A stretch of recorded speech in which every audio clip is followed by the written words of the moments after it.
ಚುಂಬನವು ಅನ್ಯೋನ್ಯತೆ ಮತ್ತು ಲೈಂಗಿಕತೆಯ ಒಂದು ಪ್ರಮುಖ ಭಾಗವಾಗಿದೆ. ಚುಂಬನವೇ ನಿಮ್ಮ ಸಂಗಾತಿಯೊಂದಿಗಿನ ಸಂಭೋಗ ಸುಖಕ್ಕೆ ಮೊದಲ ಅಡಿಪಾಯ. ಚುಂಬನ ಕ್ರಿಯೆಯನ್ನು ನೀವು ಸೂಕ್ಷ್ಮವಾಗಿ ಗಮನಿಸಿದರೆ ನಿಮ್ಮ ಲೈಂಗಿಕ ಅಂಗಾಂಗಗಳ ಒಕ್ಕೂಟವನ್ನು ತೋರಿಸುತ್ತದೆ.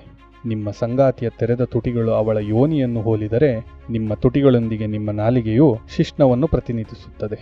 ಹಾಗಾಗಿ ಚುಂಬನವು ನಿಜವಾಗಿಯೂ ಭಾವಪರವಶ ಅನ್ಯೋನ್ಯತೆಯ ಕ್ಷಣವಾಗಿದೆ. ಆದಾಗ್ಯೂ ಹೆಚ್ಚಿನ ಜನರಿಗೆ ಚುಂಬನದ ಬಗ್ಗೆ ಜ್ಞಾನ ಅಥವಾ ತರಬೇತಿ ಇಲ್ಲ.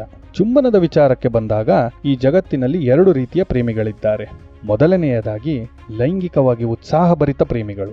ಇವರಿಗೆ ಯಾವುದೇ ರೀತಿಯ ನಿಯಮಗಳಿಲ್ಲ, ಏಕೆಂದರೆ ಅವರ ಉತ್ಸಾಹಭರಿತ ಚುಂಬನದೊಂದಿಗೆ ಸಂಗಾತಿಯೊಳಗೆ ಬಯಕೆಯ ಅಲೆಗಳನ್ನೇ ಎಬ್ಬಿಸಿ ಬಿಡಬಲ್ಲರು.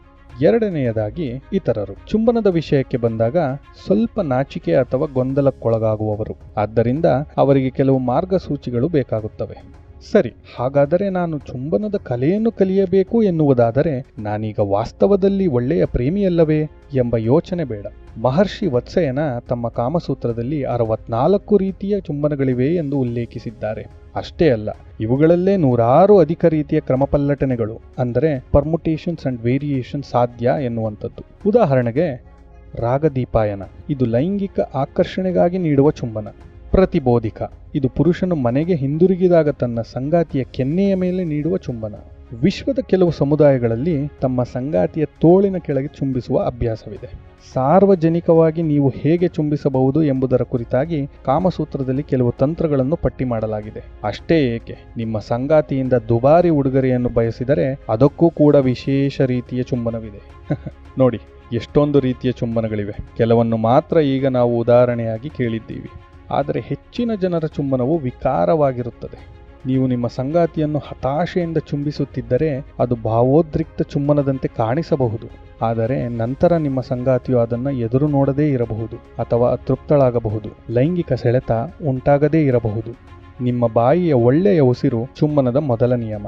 ಕಾಮಸೂತ್ರದಲ್ಲಿ ಪ್ರಾಚೀನ ಜನರು ತಮ್ಮ ಬಾಯಿಯ ಸ್ವಚ್ಛತೆಗಾಗಿ ಹಾಗೂ ಲೈಂಗಿಕ ತಯಾರಿಗಾಗಿ ನಿಂಬೆ ಎಲೆಗಳನ್ನು ಅಗಿಯುತ್ತಿದ್ದರು ಎಂಬ ಉಲ್ಲೇಖವಿದೆ. ಸಾವಿರಾರು ವರ್ಷಗಳ ಹಿಂದೆ ಇದು ಸಾಧ್ಯವಾದರೆ ನಾವು ಶಾಪಿಂಗ್ ಮಾಲ್ಸ್ ಇರುವ ಕಾಲದಲ್ಲಿದ್ದೇವೆ. ನೀವೇ ಅರ್ಥ ಮಾಡಿಕೊಳ್ಳಬಹುದು. ಮುಂದಿನದು ತುಟಿಗಳ ಮೃದುತ್ವ. ನಿಮ್ಮ ತುಟಿಗಳು ನಿಮ್ಮ ಸಂಗಾತಿಗೆ ಮುಳ್ಳಿನಂತೆ ಭಾಸವಾದರೆ ನೀವೇ ಊಹಿಸಿಕೊಳ್ಳಿ. ಪರಿಹಾರ: ನಿಮ್ಮ ದೈನಂದಿನ ದಿನಚರಿಯಲ್ಲಿ ಹೆಚ್ಚಾಗಿ ನೀರನ್ನು ಕುಡಿಯಿರಿ. ಲಿಪ್ ಬಾಮ್ ಬಳಸಬಹುದು. ಮುಂದಿನ ಬಾರಿ ನಿಮ್ಮ ಸಂಗಾತಿಯನ್ನು ಚುಂಬಿಸುವ ಮೊದಲು ನಿಮ್ಮ ತುಟಿಗಳು ಮೃದುತ್ವ ಹಾಗೂ ತೇವಾಂಶದಿಂದ ಕೂಡಿದೆಯೇ ಎಂಬುದನ್ನು ಖಚಿತಪಡಿಸಿಕೊಳ್ಳಿ. ನಿಮ್ಮ ಸಂಗಾತಿಯ ಸುಖಕ್ಕಾಗಿ ಮಾಡುವ ನಿಮ್ಮ ಈ ಸುಧಾರಣೆ ಹಾಗೂ ಕಾಳಜಿ ಅವಳ ದೃಷ್ಟಿಯಲ್ಲಿ ನಿಮ್ಮ ಗೌರವವನ್ನು ಹೆಚ್ಚು ಮಾಡುತ್ತದೆ.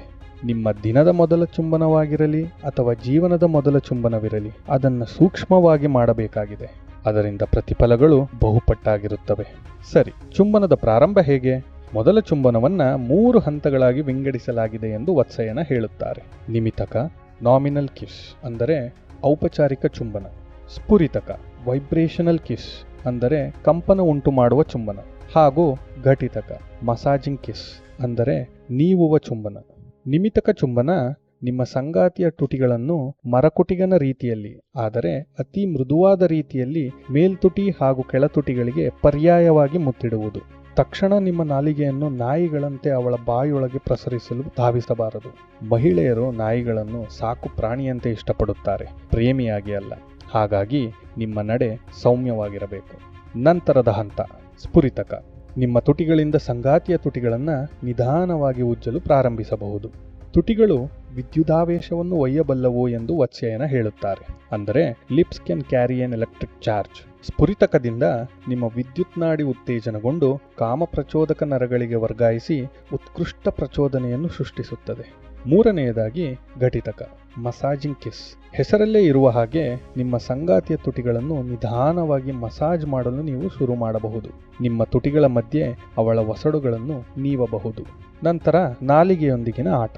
ನಿಮ್ಮ ಈ ಚುಂಬನದ ಪ್ರಯಾಣದಲ್ಲಿ ಸಂಗಾತಿಯ ಪ್ರತಿಕ್ರಿಯೆ ಮೇಲೆ ನಿಮ್ಮ ಗಮನವಿರುವುದು ಅತ್ಯಗತ್ಯ. ಅವಳು ಉತ್ಸಾಹದಿಂದ ನಿಮ್ಮನ್ನು ಚುಂಬಿಸುತ್ತಿದ್ದಾಳೆಯೇ? ಅವಳ ದೇಹ ನಿಮ್ಮ ಕಡೆಗೆ ವಾಲುತ್ತಿದೆಯೇ? ಅವಳು ನಿಮ್ಮ ಸುತ್ತ ಕೈಗಳನ್ನು ಸುತ್ತುತ್ತಿದ್ದಾಳೆಯೇ?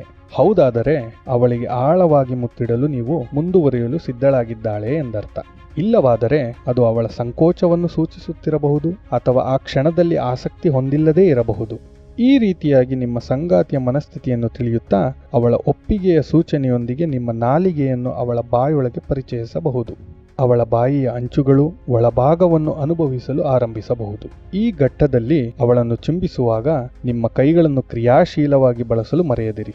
ನಾಲಿಗೆ ಹಾಗೂ ಬಾಯಿಯೊಳಗೆ ಸಾಕಷ್ಟು ಕಾಮ ಪ್ರಚೋದಕ ನರಗಳಿರುತ್ತವೆ. ಆದ್ದರಿಂದ ಹೆಚ್ಚಿನ ಸಂವೇದನೆಗೆ ಕಾರಣವಾಗುತ್ತದೆ.